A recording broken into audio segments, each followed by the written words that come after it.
Okay ಸ್ನೇಹಿತರೆ, ಕಳೆದ ಕ್ಲಾಸ್ನಲ್ಲಿ ನಾವು ಮೂವ್ ಟೂಲ್ ಮತ್ತು ಮಾಯಾದ 3 ಡೈಮೆನ್ಷನಲ್ ಸ್ಪೇಸ್ ಬಗ್ಗೆ ನೋಡಿದ್ವಿ. ಸೊ ಈ ಕ್ಲಾಸ್ನಲ್ಲಿ ರೊಟೇಷನ್ ಟೂಲ್, ಸ್ಕೇಲ್ ಟೂಲ್ ಮತ್ತು ಪಿವಟ್ ಪಾಯಿಂಟ್ ಬಗ್ಗೆ ನೋಡೋಣ. ಸೊ ನೀವು ನೋಡ್ತಾ ಇದ್ದೀರಾ Vikas 3D animation classes in Kannada.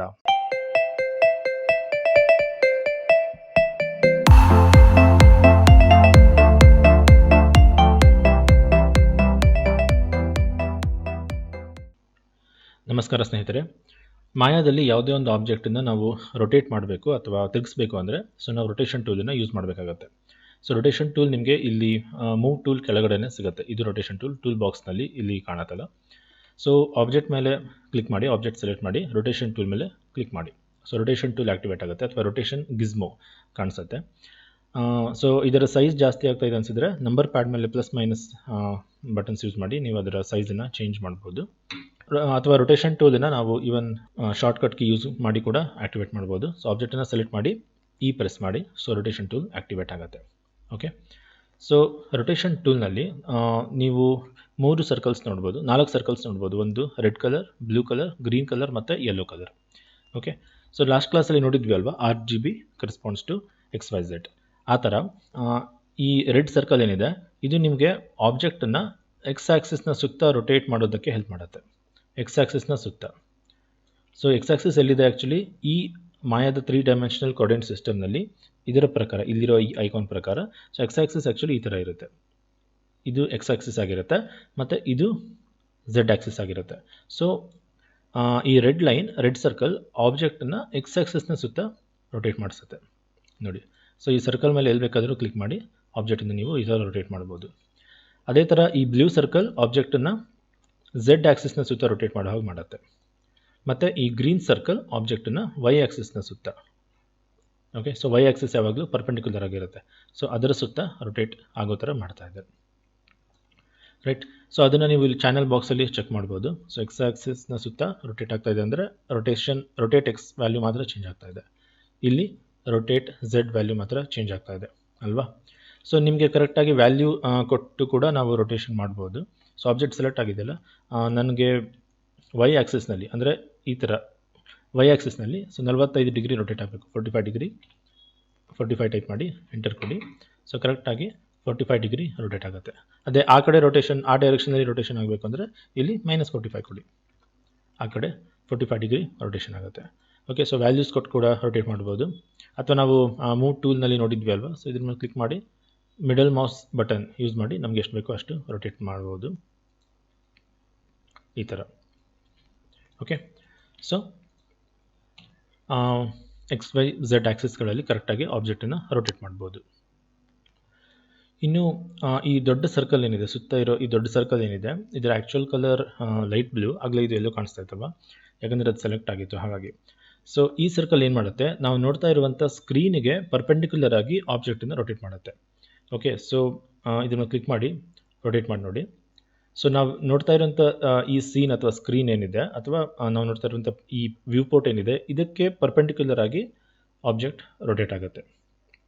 Okay, so ಇದು ನಮಗೆ ಆ್ಯಕ್ಚುಲಿ ಕ್ಯಾಮ್ರಾ ವ್ಯೂಗಳನ್ನು ಸೆಟ್ ಮಾಡುವಾಗ ಸೊ ನಮ್ಮ ಆಬ್ಜೆಕ್ಟ್ ಸ್ವಲ್ಪ ಟಿಲ್ಟ್ ಆಗಿದೆ ಅಂತ ಅನಿಸ್ತಾ ಇದ್ದರೆ ಆವಾಗ ನಾವು ಅದನ್ನು ಕರೆಕ್ಟ್ ಮಾಡೋದಕ್ಕೆ ಇದನ್ನು ಯೂಸ್ ಮಾಡ್ಬೋದು. ಓಕೆ, ಸೊ ತುಂಬ ಸಲ ನಮಗೆ ಈ ರೊಟೇಷನ್ ಕೂಡ ಭಾಳ ಯೂಸ್ ಆಗುತ್ತೆ.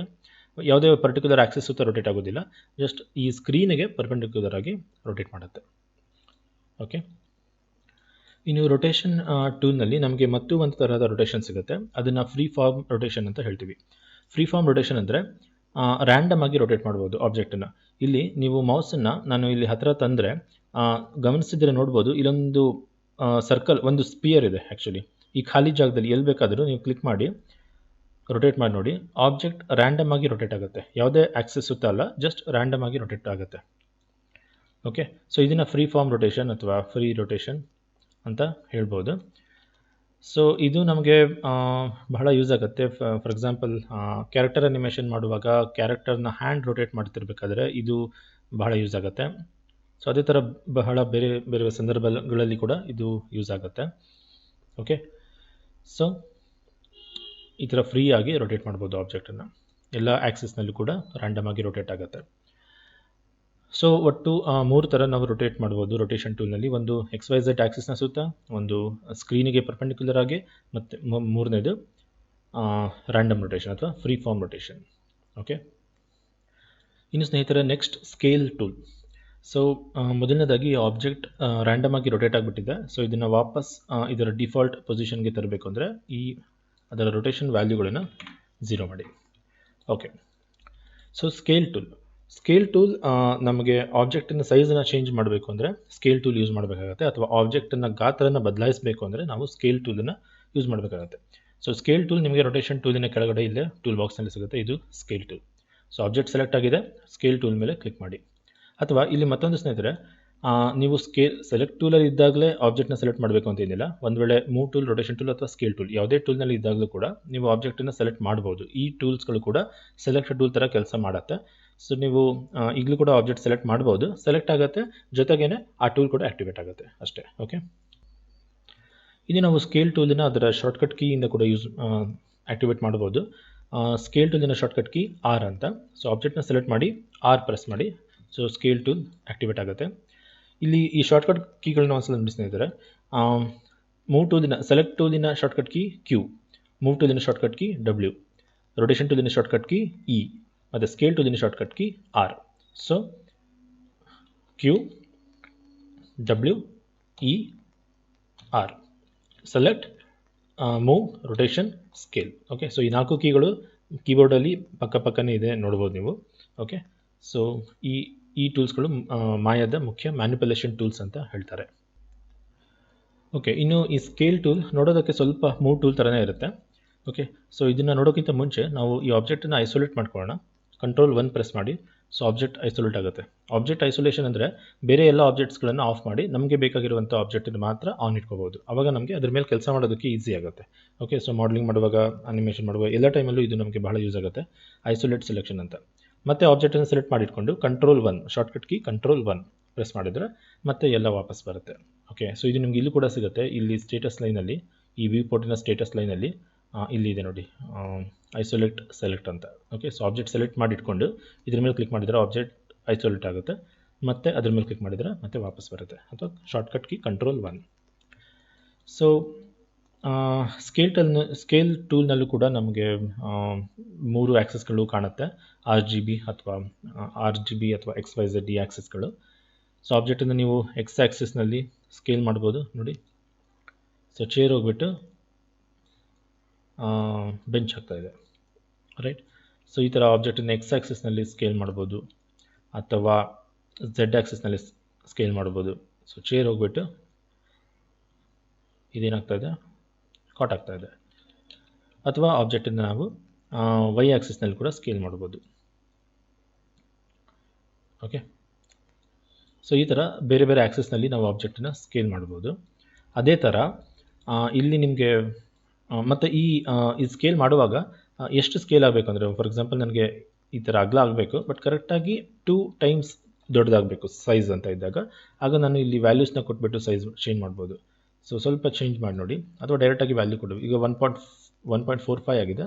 ಸೊ ನಾನು ಇಲ್ಲಿ 2 ಕೊಟ್ಟರೆ ಕರೆಕ್ಟಾಗಿ 2 ಟೈಮ್ಸ್ ಇದರ ಸ್ಕೇಲ್ ಜಾಸ್ತಿ ಆಗಿರುತ್ತೆ, ಸೈಜ್ ಜಾಸ್ತಿ ಆಗಿರುತ್ತೆ X ಡೈರೆಕ್ಷನ್ನಲ್ಲಿ.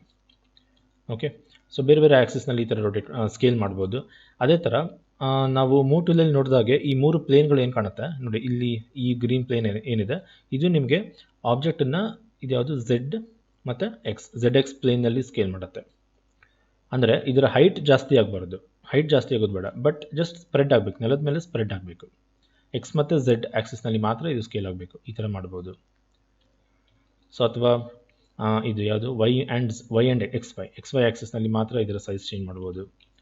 ಅಥವಾ ZY ಮಾತ್ರ ಚೇಂಜ್ ಮಾಡ್ಬೋದು.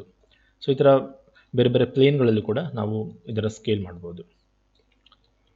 ಓಕೆ, ಅಥವಾ ಇದು ಯಾವುದು ಬೇಡ, ಜಸ್ಟ್ ಆಬ್ಜೆಕ್ಟಿನ ಸೈಜನ್ನು ಜಾಸ್ತಿ ಕಡಿಮೆ ಮಾಡಬೇಕು ಅಂದರೆ ಆಗ ನೀವು ಈ ಮಧ್ಯದಲ್ಲಿ ಒಂದು ಸಣ್ಣ ಬಾಕ್ಸ್ ಇದೆ ನೋಡಿ, ಮಧ್ಯದಲ್ಲಿ ಇರೋ ಬಾಕ್ಸನ್ನು ಯೂಸ್ ಮಾಡಬೇಕಾಗುತ್ತೆ. ಸೊ ಇದನ್ನು ಯೂಸ್ ಮಾಡಿ, ಇದ್ರ ಮೇಲೆ ಕ್ಲಿಕ್ ಮಾಡಿ ಮೌಸ್ ಮೂವ್ ಮಾಡಿದರೆ ಆಗ ನಿಮಗೆ ಆಬ್ಜೆಕ್ಟಿನ ಸೈಜ್ ಜಸ್ಟ್ ಚೇಂಜ್ ಆಗುತ್ತೆ. ಎಷ್ಟು ಬೇಕೋ ಅಷ್ಟು ಇಟ್ಕೋಬೋದು. ಅಥವಾ ನೀವು ಇಲ್ಲೂ ಕೂಡ ನೀವು ಆಬ್ಜೆಕ್ಟಿನ ಸೈಜನ್ನು ಮಾತ್ರ ಚೇಂಜ್ ಮಾಡಬೇಕು ಅಂದರೆ ಕರೆಕ್ಟಾಗಿ 2 ಟೈಮ್ಸ್ ಇದನ್ನು ದೊಡ್ಡದು ಮಾಡಬೇಕು ಅಂದರೆ ಆವಾಗ XYZ ಸ್ಕೇಲ್ XYZ 3 ವ್ಯಾಲ್ಯೂಸ್ನ 2 ಅಂತ ಕೊಡಿ, ಆವಾಗ ಇದರ ಸೈಜ್ ಡಬಲ್ ಆಗುತ್ತೆ. ಅಥವಾ ಈ 3 ವ್ಯಾಲ್ಯೂಸ್ನ ಸೆಲೆಕ್ಟ್ ಮಾಡಿ 0.5 ಕೊಟ್ಟರೆ ಇದರ ಸೈಜ್ ಕರೆಕ್ಟಾಗಿ ಅರ್ಧ ಆಗುತ್ತೆ. ಓಕೆ, Ctrl+1 ಪ್ರೆಸ್ ಮಾಡಿ ಇದು ನೋಡಿ. ಸೊ ಇದಕ್ಕೆ ಕಂಪೇರ್ ಮಾಡಿದರೆ ಇದು ಹಾಫ್ ಸೈಜ್ ಆಗಿದೆ. ಸೊ ಈ ಥರ ನಾವು ಈ ಸ್ಕೇಲ್ ಟೂಲನ್ನು ಯೂಸ್ ಮಾಡ್ಬೋದು. ಓಕೆ ಸ್ನೇಹಿತರೆ, ಇನ್ನು next pivot point. So pivot point ಅಂದರೆ ಏನು? ಕನ್ನಡದಲ್ಲಿ ನಾವು ಕಕ್ಷೆ ಅಂತ ಹೇಳ್ತೀವಲ್ಲ, ಭೂಮಿ ತನ್ನ ಕಕ್ಷೆಯ ಸುತ್ತತ್ತೆ ಅಂತ, ಆ ಥರ ಇಲ್ಲಿ ಕೂಡ ಮಾಯಾದಲ್ಲಿ ಪ್ರತಿಯೊಂದು ಆಬ್ಜೆಕ್ಟಿಗೂ ತನ್ನದೇ ಆದ ಒಂದು ಪಿವಟ್ ಪಾಯಿಂಟ್ ಇರುತ್ತೆ. ಸೊ ಅದೆಲ್ಲಿರುತ್ತೆ ಅಂದರೆ ಡಿಫಾಲ್ಟಾಗಿ ಅದು ಸಾಮಾನ್ಯವಾಗಿ ಆಬ್ಜೆಕ್ಟಿನ ಮಧ್ಯಭಾಗದಲ್ಲೇ ಇರುತ್ತೆ, ಸೆಂಟರಲ್ಲೇ ಇರುತ್ತೆ. ಓಕೆ, ಸೊ ನೀವು ಆಬ್ಜೆಕ್ಟ್ ಸೆಲೆಕ್ಟ್ ಮಾಡಿದಾಗ ಈ ರೊಟೇಷನ್ ಅಥವಾ ಈ ಸ್ಕೇಲ್ ಟೂಲ್, ರೊಟೇಷನ್ ಟೂಲ್ ಯಾವುದೇ ಈ ಟೂಲ್ ಆ್ಯಕ್ಟಿವೇಟ್ ಮಾಡಿದಾಗ ಈ ಗಿಸ್ಮೋ ಆ್ಯಕ್ಚುಲಿ ಆ ಪಿವಟ್ ಪಾಯಿಂಟ್ ಮೇಲೇ ಇರುತ್ತೆ. ಓಕೆ, ಈ ಮಧ್ಯದ ಪಾಯಿಂಟ್ ಎಲ್ಲಿದೆ ಅದೇ ಈ ಆಬ್ಜೆಕ್ಟಿನ ಪಿವಟ್ ಪಾಯಿಂಟ್ ಆಗಿರುತ್ತೆ. ಓಕೆ, ಸೊ ನೀವು ಇದನ್ನು ರೊಟೇಟ್ ಮಾಡುವಾಗ ಆ್ಯಕ್ಚುಲಿ ಆಬ್ಜೆಕ್ಟ್ ತನ್ನ ಆ ಪಿವಟ್ ಪಾಯಿಂಟ್ ಸುತ್ತನೇ ರೊಟೇಟ್ ಆಗ್ತಾ ಇರುತ್ತೆ. ಮತ್ತು ನೀವು ಇದನ್ನು ಸ್ಕೇಲ್ ಮಾಡುವಾಗಲೂ ಕೂಡ ಆಬ್ಜೆಕ್ಟ್ ಆ ಪಿವಟ್ ಪಾಯಿಂಟ್ ಅಲ್ಲಿಂದನೇ ಅದು ಸ್ಕೇಲ್ ಆಗ್ತಾ ಇರುತ್ತೆ. ಸೊ ನಾನು ರೊಟೇಟ್ ಮಾಡುವಾಗ ಈಗ ರೊಟೇಷನ್ ಅದ್ರ ತನ್ನ ಸುತ್ತ ರೊಟೇಟ್ ಆಗ್ತಾ ಇದೆ. ಅದೇ ನನಗೆ ಈಗ ಈ ಆಬ್ಜೆಕ್ಟ್, ಈ ಚೇರ್, ಈ ಟೇಬಲ್ ಸುತ್ತ ರೊಟೇಟ್ ಆಗಬೇಕು ಅಂದರೆ ಆಗೇನು ಮಾಡಬೇಕು, ನಾನು ಈ ಪಾಯಿಂಟನ್ನು ತೊಗೊಂಡು ಬಂದುಬಿಟ್ಟು ಇಲ್ಲಿ ಮಧ್ಯದಲ್ಲಿ ಇಡಬೇಕು. ಆವಾಗ ಇದು ಈ ಟೇಬಲ್ ಸುತ್ತ ರೊಟೇಟ್ ಆಗುತ್ತೆ.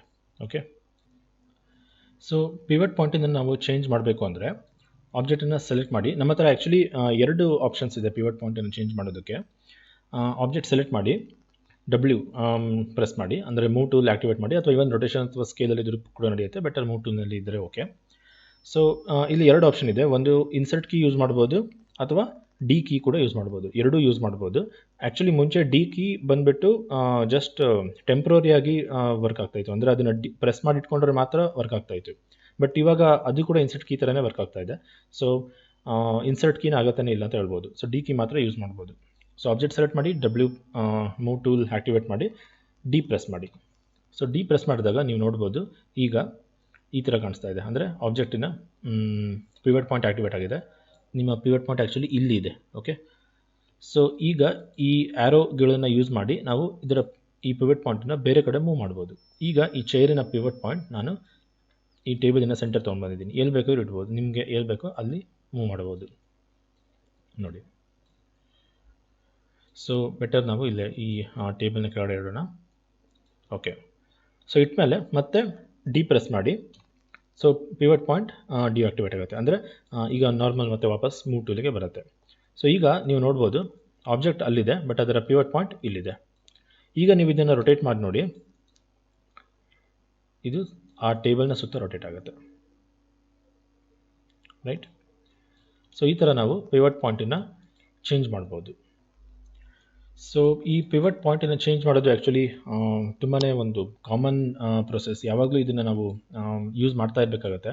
ಸೊ ಫಾರ್ ಎಕ್ಸಾಂಪಲ್, ಇವಾಗ ಈ ಆಬ್ಜೆಕ್ಟ್ ಇದೆ ನೋಡಿ, ಈ ಆಬ್ಜೆಕ್ಟಿನ ಪಿವಟ್ ಪಾಯಿಂಟ್ ಕೆಳಗಡೆ ಇದೆ, ಆ್ಯಕ್ಚುಲಿ ಕರೆಕ್ಟಾಗಿದೆ. ಇಲ್ಲಿದ್ದಾಗ ಇದರ ಪಿವಟ್ ಪಾಯಿಂಟ್ ಇಲ್ಲಿದ್ದರೆ ಮಾತ್ರ ನಾನು ಇದನ್ನು ಸ್ಕೇಲ್ ಮಾಡಿದ್ರೆ ಅದು ಕರೆಕ್ಟಾಗಿ ನೆಲದಿಂದ ಸ್ಕೇಲ್ ಆಗುತ್ತೆ. ಅದೇ ಇದರ ಪಿವಟ್ ಪಾಯಿಂಟ್ ಒಂದು ವೇಳೆ ಮಧ್ಯದಲ್ಲಿತ್ತು ಅಂದರೆ, ಓಕೆ, ಸೊ ಪಿವಟ್ ಪಾಯಿಂಟ್ ಮಧ್ಯೆ ತೊಗೊಂಡು ಬನ್ನಿ, ಆಬ್ಜೆಕ್ಟ್ ಸೆಲೆಕ್ಟ್ ಮಾಡಿ, ಡಿ ಪ್ರೆಸ್ ಮಾಡಿ, ಈ ಥರ ಮಧ್ಯೆ ತರ್ಬೋದು. ಆ್ಯಕ್ಚುಲಿ ಆಬ್ಜೆಕ್ಟಿನ ಪಿವಟ್ ಪಾಯಿಂಟನ್ನು ಆ ಆಬ್ಜೆಕ್ಟಿನ ಸೆಂಟರ್ಗೆ ತೊಗೊಂಡು ಬರಬೇಕು ಅಂದರೆ ನಾವು ಡಿ ಪ್ರೆಸ್ ಮಾಡಿ ಮ್ಯಾನ್ಯಲ್ ಆಗಿ ತೊಗೊಂಡು ಬರೋ ಬದಲು ಆ್ಯಕ್ಚುಲಿ ಒಂದು ಆಪ್ಷನ್ ಇದೆ. ಆಬ್ಜೆಕ್ಟ್ ಸೆಲೆಕ್ಟ್ ಮಾಡಿಬಿಟ್ಟು ಇಲ್ಲಿ ಮಾಡಿಫೈ ಮೆನು ಬಾರಲ್ಲಿ ಸೆಂಟರ್ ಪಿವಟ್ ಅಂತ ಇದೆ. ಓಕೆ, ಸೊ ಆಬ್ಜೆಕ್ಟ್ ಸೆಲೆಕ್ಟ್ ಮಾಡಿ ನೀವು ಸೆಂಟರ್ ಪಿವಟ್ ಮೇಲೆ ಕ್ಲಿಕ್ ಮಾಡಿದರೆ ಅದು ಕರೆಕ್ಟಾಗಿ ಆಬ್ಜೆಕ್ಟಿನ ಸೆಂಟರ್ಗೆ ಇದನ್ನು ಪಿವಟ್ ತರುತ್ತೆ. ಸೊ ಈಗ ನಾನು ಈ ಚೇರಿನ ಪಿವಟ್ ಪಾಯಿಂಟನ್ನು ವಾಪಸ್ ಮತ್ತೆ ಇದರ ಸೆಂಟರ್ಗೆ ತರಬೇಕು ಅಂದರೆ ಸೆಲೆಕ್ಟ್ ಮಾಡಿ ಮಾಡಿಫೈ ಸೆಂಟರ್ ಪಿವಟ್, ಅದು ಮತ್ತೆ ವಾಪಸ್ ಸೆಂಟರ್ ಪಾಯಿಂಟಿಗೆ ಬರುತ್ತೆ. ಸೊ ತುಂಬ ಸಲ ನಾವು ಬೇರೆ ಸಾಫ್ಟ್ವೇರಿಂದ ಅಥವಾ ಬೇರೆ ಆಬ್ಜೆಕ್ಟ್ಗಳನ್ನು ಇಂಪೋರ್ಟ್ ಮಾಡಿದಾಗ ಅದು ಸಾಮಾನ್ಯವಾಗಿ ಆಬ್ಜೆಕ್ಟ್ ಒಂದು ಕಡೆ ಇರುತ್ತೆ, ಅದರ ಪಿವಟ್ ಒಂದು ಕಡೆ ಇರುತ್ತೆ. ಒಂದೊಂದು ಸಲ ಆ ಪಿವಟ್ ಎಲ್ಲಿದೆ ಅಂತಲೇ ಕಾಣಿಸ್ತಾ ಇರಲ್ಲ. ಸೊ ಅಂಥ ಟೈಮಲ್ಲಿ ನಮಗೆ ಇದು ಭಾಳ ಯೂಸ್ ಆಗುತ್ತೆ. ಜಸ್ಟ್ ಸೆಲೆಕ್ಟ್ ಮಾಡಿ ಮಾಡಿಫೈ ಸೆಂಟರ್ ಪಿವಟ್ ಕ್ಲಿಕ್ ಮಾಡಿದರೆ ಆ ಪಿವಟ್ ಪಾಯಿಂಟ್ ಎಲ್ಲೇ ಇದ್ರೂ ಕೂಡ ವಾಪಸ್ ಅದು ಸೆಂಟರ್ಗೆ ಬರುತ್ತೆ. ಓಕೆ, ಸೊ ಅದೇ ಇಲ್ಲಿ ಈ ಆಬ್ಜೆಕ್ಟಲ್ಲಿ ಪಿವಟ್ ಪಾಯಿಂಟ್ ಸೆಂಟ್ರಲ್ಲಿದ್ದರೆ ನಾನು ಇದನ್ನು ಸ್ಕೇಲ್ ಮಾಡಿದರೆ ಅದು ಕೆಳಗಡೆ ಕೂಡ ಸ್ವಲ್ಪ ಸ್ಕೇಲ್ ಆಗ್ತಾ ಇರುತ್ತೆ. ಸೊ ನನಗೆ ಇದು ಆ್ಯಕ್ಚುಲಿ ಬೆಟರ್. ಇದು ನೆಲದಿಂದ ಸ್ಕೇಲ್ ಆಗಬೇಕು ಅಂದರೆ ಅದರ ಪಿವಟ್ ಪಾಯಿಂಟ್ ನೆಲದ ಮೇಲೆ ಇರಬೇಕು. ಸೊ ಆಗ ಇವಾಗ ನಾನು ಇದನ್ನು ಸ್ಕೇಲ್ ಮಾಡಿದೆ, ಇದು ಕರೆಕ್ಟಾಗಿ ನೆಲದಿಂದ ಸ್ಕೇಲ್ ಆಗುತ್ತೆ. ರೈಟ್, ಸೊ ಇಲ್ಲಿ ಮತ್ತೊಂದು ಎಕ್ಸಾಂಪಲ್ ನೋಡಿ, ಈ ಫ್ರಿಡ್ಜಿನ ಡೋರ್ ಏನಿದೆ, ಸೊ ಇದರ ಪಿವಟ್ ಪಾಯಿಂಟ್ ಎಲ್ಲಿದೆ? ಸೊ ಆಲ್ರೆಡಿ ಸೆಟ್ ಆಗಿದೆ. ಸೊ ಇಲ್ಲೇ ಇದೆ, ಕರೆಕ್ಟಾಗಿದೆ. ಇಲ್ಲಿ ಇದ್ದರೆ ಓಕೆ, ಬಟ್ ಡಿಫಾಲ್ಟಾಗಿ ಇಲ್ಲಿ ಇರೋದಿಲ್ಲ. ಇದನ್ನು ನಾನು ಆ್ಯಕ್ಚುಲಿ ಮ್ಯಾನ್ಯಲಾಗಿ ಸೆಟ್ ಮಾಡಿ ಇಟ್ಟಿದ್ದೆ ಆಗಲೇ. ಅದೇ ಬಟ್ ಡಿಫಾಲ್ಟಾಗಿ ಇದು ಸೆಂಟರ್ ಪಿವಟ್ ಅಂತಲೇ ಇರುತ್ತೆ. ಸೊ ಇಲ್ಲಿರುತ್ತೆ. ಸೊ ಇಲ್ಲಿದ್ದರೆ ನೀವು ಈ ಫ್ರಿಡ್ಜ್ ಡೋರ್ ಓಪನ್ ಮಾಡೋಕ್ಕಾಗತ್ತಾ? ಈ ಥರ ವರ್ಕ್ ಆಗುತ್ತೆ. ಸೊ ಇದು ಯೂಸ್ ಆಗಲ್ಲ. ಆವಾಗ ನಾವು ಇದರ ಪಿವಟ್ ಪಾಯಿಂಟಿನ ಇಲ್ಲಿ ಇಡಬೇಕಾಗುತ್ತೆ. ಸೊ ಇಲ್ಲಿ ಕರೆಕ್ಟಾಗಿ ನೋಡಿಬಿಟ್ಟು ಇಟ್ಬಿಟ್ಟು ಮತ್ತೆ ಡಿಪ್ರೆಸ್ ಮಾಡಿ. ಸೊ ಈಗ ನೀವು ಇದನ್ನು ರೊಟೇಟ್ ಮಾಡಿದರೆ ಕರೆಕ್ಟಾಗಿ ಫ್ರಿಡ್ಜ್ ಡೋರ್ ಓಪನ್ ಆಗುತ್ತೆ. ಸೊ ಈ ಥರ ನಾವು ಪಿವಟ್ ಪಾಯಿಂಟಿನ ಆಬ್ಜೆಕ್ಟ್ಗಳನ್ನ ಪಿವಟ್ ಪಾಯಿಂಟಿನ ನಮ್ಗೆ ಎಲ್ಲಿ ಬೇಕೋ ಅದು ಇಟ್ಕೊಂಡು ಮೂವ್ ಮಾಡ್ಬೋದು. ಓಕೆ, ಇವನ್ ಇಲ್ಲಿ ಒಂದು ಸಣ್ಣ ಎಕ್ಸಾಂಪಲ್ ನೋಡಿ. ಇದರ ಕರೆಕ್ಟ್ ಇದು ಕೂಡ ಸೆಟ್ ಮಾಡಿ ಇಟ್ಬಿಟ್ಟಿದ್ದೀನಿ. ಸೊ ಸೆಲೆಕ್ಟ್ ಮಾಡಿ ಇದರ ಪಿವಟ್ ಪಾಯಿಂಟ್ ಇಲ್ಲಿದ್ದರೆ ಕರೆಕ್ಟ್ ಅಲ್ವಾ? ಸೊ ಆಗ ನಾನು ಇದನ್ನು ಸೈಜನ್ನು ಜಾಸ್ತಿ ಮಾಡಿದರೆ ಕರೆಕ್ಟಾಗಿ ಅಲ್ಲಿಂದ ಆಗುತ್ತೆ. ಅದೇ ಒಂದು ವೇಳೆ ಇಲ್ಲಿ ಡಿಫಾಲ್ಟಾಗಿ ಇದು ಮಧ್ಯದಲ್ಲಿ ಇರುತ್ತೆ, ಆವಾಗ ನಾನು ಇದನ್ನು ಯೂಸ್ ಆಗಲ್ಲ, ಕೆಳಗಡೆ ಹೋಗ್ಬಿಡುತ್ತೆ. ಓಕೆ, ಸೊ ಈ ಥರ ನಾವು ಪಿವಟ್ ಪಾಯಿಂಟನ್ನು ಚೇಂಜ್ ಮಾಡ್ಬೋದು. ಸೊ ಆಗಲೇ ನಾನು ಒಂದು ಎಕ್ಸಾಂಪಲ್ ಹೇಳಿದೆ, ಭೂಮಿ ತನ್ನ ಕಕ್ಷೆಯ ಸುತ್ತ ಸುತ್ತತ್ತೆ ಅಂತ. ಬಟ್ ಭೂಮಿ ತನ್ನ ಕಕ್ಷೆಯ ಸುತ್ತನೂ ಸುತ್ತತ್ತೆ, ಸೂರ್ಯನ ಸುತ್ತನೂ ಕೂಡ ಸುತ್ತತ್ತೆ. ಅಂದರೆ ಭೂಮಿಗೆ 2 ಪಿವಟ್ ಪಾಯಿಂಟ್ ಇದೆ ಅಂತ ಆಯಿತು. ಸೊ ತನ್ನ ಸುತ್ತನೂ ಸುತ್ತತ್ತೆ, ಸೂರ್ಯನ ಸುತ್ತನೂ ಸುತ್ತತ್ತೆ. ಸೊ ಅದೇ ಥರದ ಆ್ಯನಿಮೇಷನ್ ನಮ್ಗೆ ಒಂದು ವೇಳೆ ಮಾಯಾದಲ್ಲಿ ಮಾಡಬೇಕಾಗಿ ಬಂದರೆ, ಸೊ ಒಂದೇ ಆಬ್ಜೆಕ್ಟನ್ನು ನಾವು ಅದರ ಸುತ್ತನೂ ಸುತ್ತಿಸಬೇಕು, ಬೇರೆ ಒಂದು ಮಧ್ಯದ ಪಾಯಿಂಟ್ ಸುತ್ತನೂ ಸುತ್ತಿಸಬೇಕು. ಅವಾಗ ಏನು ಮಾಡ್ತೀರಾ? ಸೊ ಅವಾಗ ಒಂದೇ ಆಬ್ಜೆಕ್ಟ್ಗೆ ನಾವು 2 ಪಿವಟ್ ಪಾಯಿಂಟನ್ನು ಕೂಡ ಸೆಟ್ ಮಾಡ್ಬೋದು. ಬಟ್ ಅದಕ್ಕೆ ನಮಗೆ ಗ್ರೂಪ್ ಬೇಕಾಗತ್ತೆ. ಓಕೆ, ಸೊ ಗ್ರೂಪ್ಸ್ ಬೇಕಾಗತ್ತೆ. ಸೊ ನಾವು ಗ್ರೂಪ್ಸ್ ಬಗ್ಗೆ ನೋಡಿದಾಗ ಅದ್ರ ಬಗ್ಗೆ ಕೂಡ ಮುಂದೆ ನೋಡೋಣ. ಓಕೆ ಸ್ನೇಹಿತರೆ, ಇಲ್ಲಿಗೆ ನಾನು ಈ ಕ್ಲಾಸನ್ನು ಕಂಪ್ಲೀಟ್ ಮಾಡ್ತಾ ಇದ್ದೀನಿ. ಮುಂದಿನ ಕ್ಲಾಸ್ನಲ್ಲಿ ನಾವು ಆಬ್ಜೆಕ್ಟನ್ನು ಡೂಪ್ಲಿಕೇಟ್ ಮಾಡೋದು ಹೇಗೆ ಮತ್ತು ಆಕ್ಸಿಸ್ ಓರಿಯೆಂಟೇಷನ್ ಅಂದರೆ ಏನು, ಇವುಗಳ ಬಗ್ಗೆ ನೋಡೋಣ. ಓಕೆ ಸ್ನೇಹಿತರೆ, ನಿಮಗೆ ಈ ಕ್ಲಾಸಸ್ ಇಷ್ಟ ಆಗ್ತಾ ಇದ್ದರೆ ದಯವಿಟ್ಟು ಸಬ್ಸ್ಕ್ರೈಬ್ ಮಾಡಿ, ಮತ್ತು ನಿಮಗೆ ಈ ಕ್ಲಾಸಸ್ ಹೇಗೆ ಅನಿಸ್ತಾ ಇದೆ ಅಂತ ದಯವಿಟ್ಟು ಕಮೆಂಟ್ ಬಾಕ್ಸ್ನಲ್ಲಿ ತಿಳಿಸಿ. ಓಕೆ, ಮುಂದಿನ ಕ್ಲಾಸ್ನಲ್ಲಿ ಮತ್ತೆ ಭೇಟಿಯಾಗೋಣ. ನಮಸ್ಕಾರ.